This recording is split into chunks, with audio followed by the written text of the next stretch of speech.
আসমানটা, আবহাওয়াটা, সূর্য আসমানে উঠে কার, রাতের অন্ধকার হয় কার, আল্লাহ বিধান চলবে আল্লাহ। আল্লাহর বিধান যদি কায়েম করতে চান, রাষ্ট্র যদি ঠিক মতন চালাইতে চান, ভালো মানুষগুলির নেতৃত্ব কায়েম করতে হবে। চোর ডাকাত রাষ্ট্র আর চলবে না।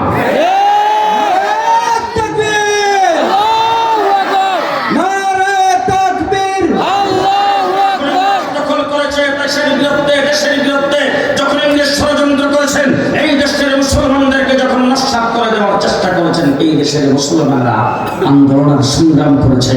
শাহ আব্দুল আজিজ মুহাদ্দিস দেহলভী রহমাতুল্লাহ আলাইহির নেতৃত্বে, সৈয়দ আহমদ বেরলভীর নেতৃত্বে, শাহ ইসমাইল শহীদ রহমাতুল্লাহ আলাইহির নেতৃত্বে, টিপু সুলতানের নেতৃত্বে, সিরাজউদ্দৌলার নেতৃত্বে, হযরত সৈয়দুল তাইফা হাজী আব্দুল্লাহ মুহাজির মক্কির নেতৃত্বে, হযরত হাফিজ জামিল শহীদের নেতৃত্বে, হযরত কাসেম নামতুল রহমাতুল্লাহ আলাইহির নেতৃত্বে আজকে স্বাধীনতার ইতিহাস তুলে আমাদেরকে মুক্তিযুদ্ধের চেতনার কথা বলে মৌলবাদের তুকমা লাগায়, সন্ত্রাসের তুকমা লাগায় 15টা বছর পর্যন্ত বিদেশের ওই সমস্ত ইসলাম বিরোধীদের তোমরা তাদের সঙ্গে ভালো করে লাইন লাগাইয়া আমাদেরকে তোমরা সন্ত্রাসের তকমা লাগায়, সন্ত্রাসের ট্যাগ লাগাইয়া, মৌলবাদের ট্যাগ লাগাইয়া 15 বছর পর্যন্ত রাজত্ব করেছ।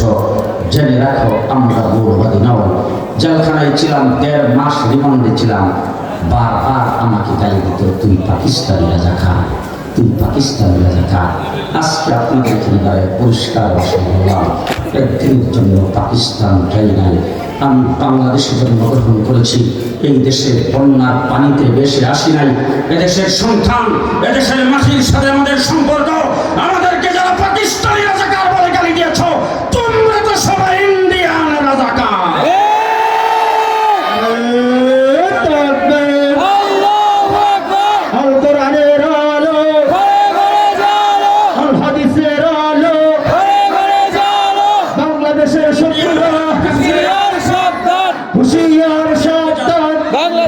আমাদেরকে যারা স্বাধীনতা বিরোধী মনে করো, আমাদেরকে যারা স্বাধীনতা বিরোধী মনে করো, রাজাকার মনে করো, তোমাদেরকে পরিষ্কার করতে চাই, তোমরা যারা ইন্ডিয়ান রাজাকার, তোমাদের দ্বারা দেশ হুমকির সম্মুখীন, আমাদের দ্বারা দেশ হুমকির সম্মুখীন নয়। পরিষ্কার ভাষায় বলছি, সচিবালয়ে আগুন তোমরাই লাগাইছ।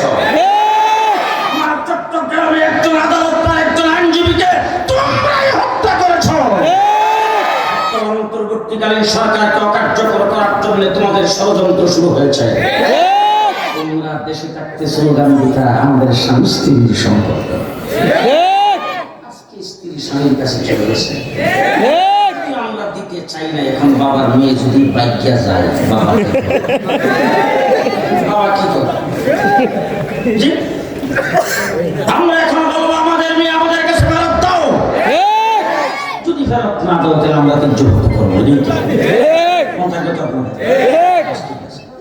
যাই হোক, ভারত আমাদেরকে পদে পদে আমাদের বিরুদ্ধে ষড়যন্ত্র চালিয়ে যাচ্ছে।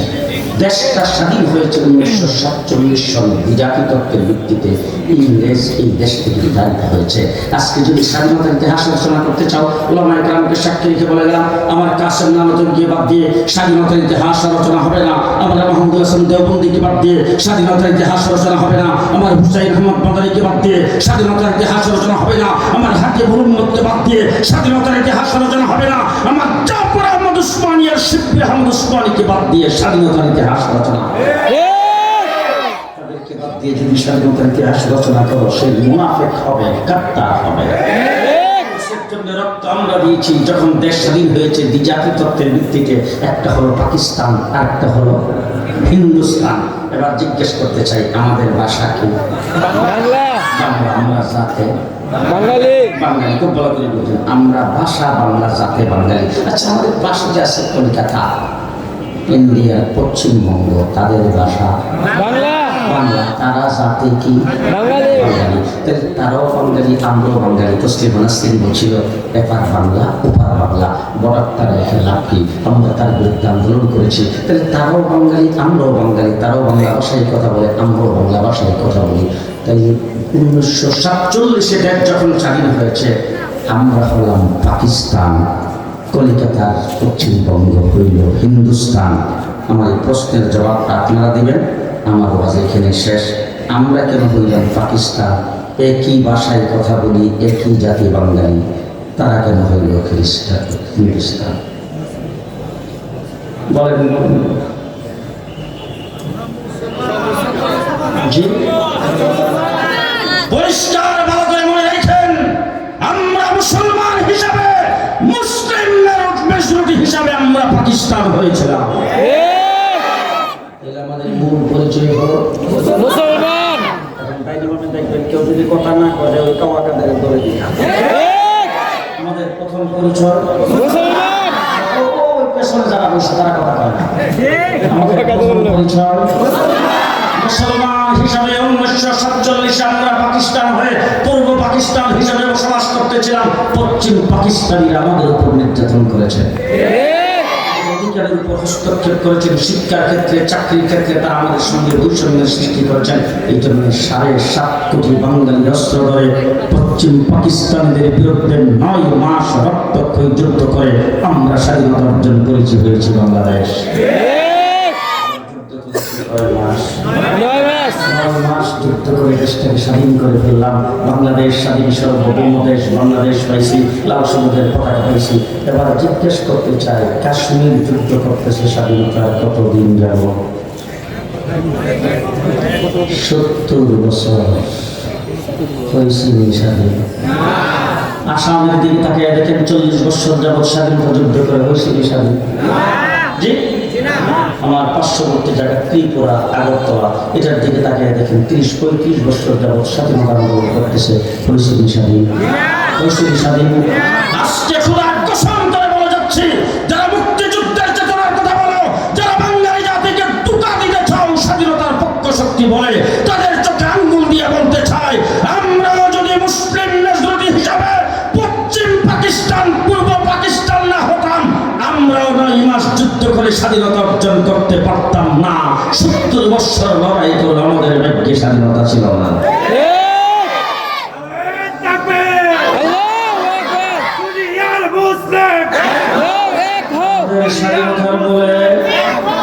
আমাদের স্বাধীনতার মূলে ইসলাম, ইসলাম বলেন, স্বাধীনতার মূলে ইসলাম, স্বাধীনতার মূলে ইসলাম। 54 বছর পর্যন্ত বাংলাদেশকে ইসলামকে মুছে ফেলার গভীর ষড়যন্ত্র হয়েছে। গত 15 বছর শাপলা চত্বরে 1,54,000 গুলি আলিম ওলামায়ে কেরামের বুকের উপর চালানো হয়েছে। পিলখানায় 57 জন আর্মি অফিসারকে হত্যা করা হয়েছে।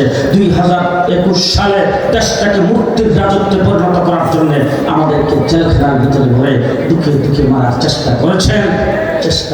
দেশ থেকে ইসলামকে বিদায় করার জন্য সমস্ত শিক্ষা প্রতিষ্ঠানে ধর্মীয় শিক্ষক বাতিল শুরু করে নাই। ধর্ম শিক্ষাকে উৎখাত করে পরীক্ষা থেকে পর্যন্ত ধর্মীয় সার্টিফিকেট বাতিল করা হয়েছে।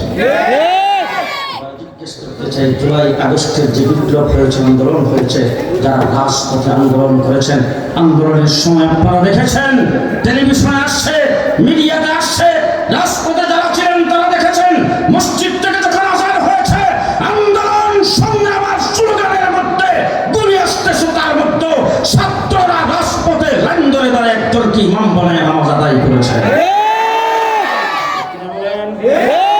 আমার স্কুল কলেজের ছাত্ররা কোঠার জন্য আন্দোলন করছে, আমার মাদ্রাসার ছাত্রদের কোঠার প্রয়োজন নাই। কোনো ছাত্রের কোঠার প্রয়োজন আমাদের আছে?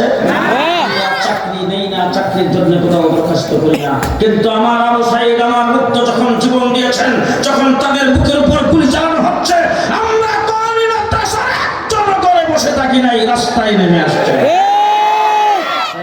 বাংলাদেশের স্কুল কলেজ মাদ্রাসার ছাত্র সকলে মিলে সেখানে আন্দোলনের সংগ্রাম হয়েছে। ইউটিউবে আছে আমার বোনের কোন ইউনিভার্সিটির ছাত্র, যখন শেখ হাসিনা হেলিকপ্টারে চলে যখন দেশ ত্যাগ করেছেন, পরক্ষণে সে মাথার মধ্যে উন্নত ছায়া, 2টা হাত উপরের দিকে উচ্চলন করে গাল বেয়ে বেয়ে পানি ঝরতেছে, রাজপথের দিকে তাকে বলেছেন, আল্লাহ এই বিজয় তুমি আমাদেরকে দিয়েছ। আজকে সমন্বয়কদের সঙ্গে কথা বলেছি, প্রত্যেকে বলছে আল্লাহ পাকের পক্ষ থেকে বিজয় হয়েছে, অথবা রাজনৈতিক দলগুলো ফেল করেছে, আমরা কি করে আসবো? তাই হয়ে থাকে, আমরা সব কিছু দেখে ফেলেছি। দেশটা স্বাধীন হয়েছে পরেই শেখ মুজিবুর রহমান সাহেব ঘোষণা দিয়েছে, আমার সোনার বাংলা, আমি তোমায় ভালোবাসি। একজনে গুলি করছে, আরেকজনে খাইছে। কিছুদিন পরে আরেকজন এসে তো সবুজ বাংলা, এরশাদ চাচা এসে ঘোষণা দিয়েছে নতুন বাংলা। শেখ হাসিনা ক্ষমতা এসে ঘোষণা দিল মডার্ন বাংলাদেশ, ডিজিটাল। কিছুদিন পরে বলছেন আধুনিক বাংলাদেশ, তারপরে বলছেন ডিজিটাল বাংলাদেশ। পদ্মা সেতু উদ্বোধনের সময় ঘোষণা দিয়েছেন smart Bangladesh, vision 41। Smart Bangladesh vision 41। আল্লাহ ডাক দিয়ে বলছেন হাসিনা থাম, ভিশন 41 নয় ভিশন 24। ভিশন 24 সব বাংলা দেখা শেষ, কাঁচা মরিচের কেজি 180 টাকা আলু দেখছেন তো? জি, এবার জুলাই আগস্টের বিপ্লবে যে দেশ প্রথম করে স্বাধীন হয়েছে, পেশিবাদ বিদায় হয়েছে, ইসলাম বিরোধী শক্তি ক্ষমতার থেকে বিদায় হয়েছে, তারা আজকে গর্তের ভিতরে ঢুকে গেছে। আজকে আমার সাথে আপনার একমত যদি হন, দুই হাত উঁচু করে বলবেন আগামী দিনে বাংলা হবে ইসলামের বাংলাদেশ।